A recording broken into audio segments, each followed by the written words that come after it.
Welcome to Hyderabad insider. Firstly ఈ video చూస్తున్న ప్రతి ఒక్కరికి హ్యాపీ ఇండిపెండెన్స్ డే. సో మనము ఇక్కడ మన భారతదేశంలో ఇండిపెండెన్స్ డే సెలబ్రేట్ చేసుకున్న టైంలోనే ఇంటర్నేషనల్ పాలిటిక్స్ లో చాలా బిగ్ మీటింగ్స్ అయితే జరుగుతున్నాయి. సో ఈరోజు నేను యుఎస్ ప్రెసిడెంట్ అయిన Donald Trump and Russia president అయిన వ్లాడిమిర్ పుటిన్ ఈరోజు ఒక మీటింగ్ లో కలవబోతున్నారు to discuss about the peace talks of Ukraine to stop the war of Russia and Ukraine. ఇద్దరు ప్రెసిడెంట్స్ అయితే కలవబోతున్నారు. సో దాని గురించి మనం ఒకసారి క్లియర్ గా మాట్లాడుకుందాం. సో ఇద్దరు కలవాలనుకున్నారు, ఓకే. సో ఇప్పుడు ఎక్కడ కలవాలి అనేది స్టార్టింగ్ నుంచి one of the main question. అది ఏ కంట్రీలో కలవాలి? సౌదీ అరేబియా అనుకున్నారు, టర్కీ అనుకున్నారు, మధ్యలో ఇండియా అనుకున్నారు. కానీ అవన్నీ సెట్ కాలే. ఎందుకంటే మనందరికి తెలుసు వ్లాడిమిర్ పుటిన్ పైన ఐసిసి ఇంటర్నేషనల్ క్రిమినల్ కోర్ట్ అనేది అరెస్ట్ వారెంట్ అనేది జారీ చేసింది. సో వ్లాడిమిర్ పుటిన్ ఏ కంట్రీకి వెళ్ళినా కానీ 100% వ్లాడిమిర్ పుటిన్ ని అరెస్ట్ చేయాలి అనే అయితే ఆర్డర్స్ అయితే వస్తాయి. సో అవన్నీ తలకాయ నొప్పులు లేకుండా so Vladimir Putin and Donald Trump ఒక ప్లేస్ ని డిసైడ్ చేసుకున్నారు. అండ్ ఆ ప్లేస్ కి ఒక స్ట్రాంగ్ రీజన్ కూడా ఉంది ఆ ప్లేస్ ని ఎందుకు సెలెక్ట్ చేసుకోవాలో. So Vladimir Putin and Donald Trump Alaska అనే ఒక ప్లేస్ లో కలుస్తున్నారు. అలస్కా అనేది ఎగ్జాక్ట్ గా యుఎస్ కి రష్యాకి మధ్యలో ఉంది. సో అలస్కా గురించి మనం మాట్లాడుకుంటే అలస్కా అనే ఒక కంట్రీ ఒకప్పుడు సోవియట్ యూనియన్ లో ఉండేది. కానీ సోవియట్ యూనియన్ యొక్క కాలనీ అయిన అలస్కాని యుఎస్ ఇప్పుడు ప్రెజెంట్ గా యుఎస్ కి అమ్మేసినారు అని అయితే న్యూస్. సో ఇప్పుడు ప్రెజెంట్ గా యుఎస్ స్టేట్ అది అలస్కా. సో ఇక్కడ Vladimir Putin and Donald Trump అయితే కలుస్తున్నారు. నేను ఈ వీడియో తీస్తున్న టైంలో వ్లాడిమిర్ పుటిన్ అయితే రష్యా నుంచి స్టార్ట్ అయిపోయిండు అనే న్యూస్ అయితే వస్తుంది. సో ఇక్కడ ఏం మాట్లాడుకుంటారో, అసలు ఇది ఇండియాకి ఎట్లా యూజ్ అవుతుంది అనేదే మెయిన్ పాయింట్. సో ఇక్కడ మనం చూసినట్టయితే మెయిన్ గా ఫస్ట్ విషయం ఏది మాట్లాడుకుంటారంటే war, Russia versus Ukraine war 2022లో స్టార్ట్ అయింది. అక్కడి నుంచి ఇప్పుడు వరకు చాలా మంది చనిపోయినారు. అండ్ యుద్ధం చాలా మిజైల్స్ అటు సైడ్ నుంచి లాంచ్ అయినాయి, ఇటు సైడ్ నుంచి లాంచ్ అయినాయి.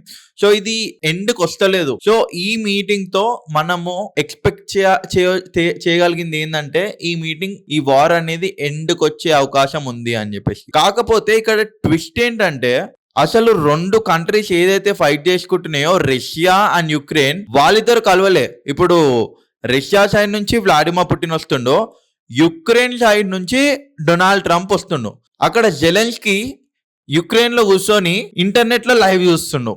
That doesn't play any impact. And Zelensky కూడా క్లియర్ గా ట్విట్టర్ లో అంటే ప్లాట్ఫామ్స్ లో, సోషల్ మీడియా ప్లాట్ఫామ్స్ లో ఏమని పెడుతున్నాడు అంటే రష్యా ఇప్పుడు సీజ్ ఫైర్ అని అన్నా కానీ వాళ్ళు ఒప్పుకోరు.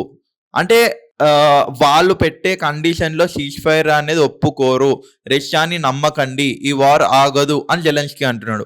కానీ డొనాల్డ్ ట్రంప్ నేను ఆపి చూపిస్తా అని చెప్పేసి ఈ మీటింగ్ అయితే జరగబోతుంది. So first thing and main thing, Russia president Vladimir Putin, US president Donald Trump అయితే కలవబోతున్నారు. కలిసి పీస్ టాక్స్ గురించి మాట్లాడబోతున్నారు. And that's one of the biggest meeting in the decade. Like వీళ్ళిద్దరు ఇప్పుడు ప్రెజెంట్ కండిషన్ లో కలవడం it's not at all a joke. And second thing, ఒకవేళ పీస్ టాక్స్ పాజిటివ్ అయితే ఇండియాకి వచ్చే బెనిఫిట్ ఏంటి? ఒకవేళ పీస్ టాక్స్ నెగిటివ్ ఇంపాక్ట్ లో వెళ్ళి ఏమీ అవుట్పుట్ రాకపోతే ఇండియా పైన అలాంటి ఇంపాక్ట్ వస్తుంది అని చెప్పేసి ఆల్మోస్ట్ ఇంటర్నేషనల్ పాలిటిక్స్ ఫాలో అయ్యే ప్రతి ఒక్క పర్సన్ ఇదే మాట్లాడుతున్నారు.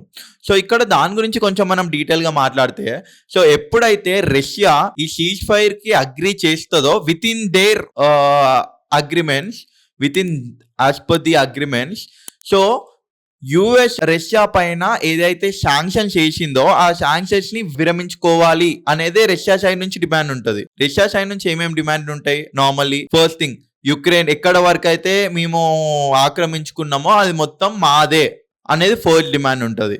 అండ్ సెకండ్ డిమాండ్ రష్యా నుంచి ఏమేమి ఉంటుంది? మా పైన ఏదేదైతే ఈ 3 years లో మా మీద శాంక్షన్స్ చేసినారో ఆ శాంక్షన్స్ అన్ని తీసేయాలి అనేదే మెయిన్ డిమాండ్స్ ఉంటాయి రష్యా సైడ్ నుంచి. సో ఒకవేళ శాంక్షన్స్ అనేది తీసేస్తే అబ్సల్యూట్ గా every country can buy from Russia అనేది అయితే జరుగుతుంది. So that's how it is. మన భారతదేశానికి ఒక పాజిటివ్ అయ్యే ఛాన్స్ ఉంది. ఎందుకంటే రీసెంట్‌గా డొనాల్డ్ ట్రంప్ మన ఇండియాని ఎట్లా టార్గెట్ చేస్తుండో మనందరికి తెలిసిందే. ఓన్లీ ఫర్ వన్ రీజన్, మనము రష్యా దగ్గర నుంచి ఆయిల్స్ కొంటున్నాం అని చెప్పేసి. సో ఒకవేళ సీజ్ ఫైర్ టాక్స్ అనేది కరెక్ట్‌గా వెళ్ళి పాజిటివ్ వేలో వెళ్తే 100% ఇది ఇండియాకి చాలా పెద్ద ఇంపాక్ట్ అనేది క్రియేట్ చేస్తది. ఒకవేళ వ్లాడిమిర్ పుటిన్‌కి, డొనాల్డ్ ట్రంప్‌కి మధ్యలో ఏదైతే జరుగుతున్న మీటింగ్‌లో ఆ టాక్స్ అనేది డిఫరెంట్‌గా ఆపోజిట్ సైడ్‌లో వెళ్తే, like both the parties don't want to, ఎవరి డిమాండ్స్‌ని ఎవ్వరు ఒప్పుకోకపోయినా ఇండియా పైన చాలా ఇంపాక్ట్ ఉండే ఛాన్స్ ఉంది.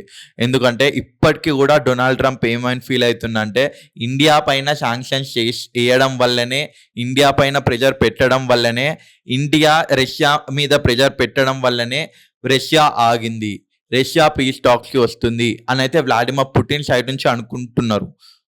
సో ఒకవేళ ఈ మీటింగ్ సక్సెస్ఫుల్ కాకపోతే ఇండియాని సెకండరీ శాంక్షన్స్‌తో ఇండియా పైన సెకండరీ శాంక్షన్స్ చేసినా కానీ మనం ఆశ్చర్యపోవక్కర్లే.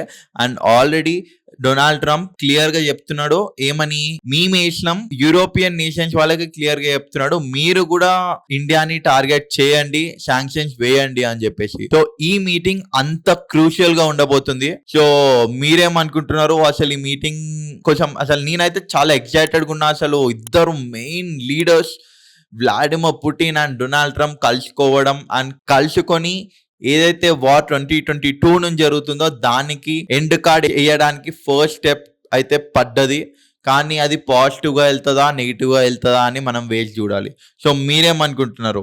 రష్యాకి యూఎస్‌కి మధ్యలో టాక్స్ పాజిటివ్‌గా వెళ్ళి వార్ అనేది ఎండ్ వైపు వెళ్తదా, లేదంటే ఎవరి మాటలు ఎవరు ఒప్పుకోకుండా నెగిటివ్‌గా వెళ్ళి వార్ అనేది ఇంకా బీభత్సం కాబోతుందా? So stay tune.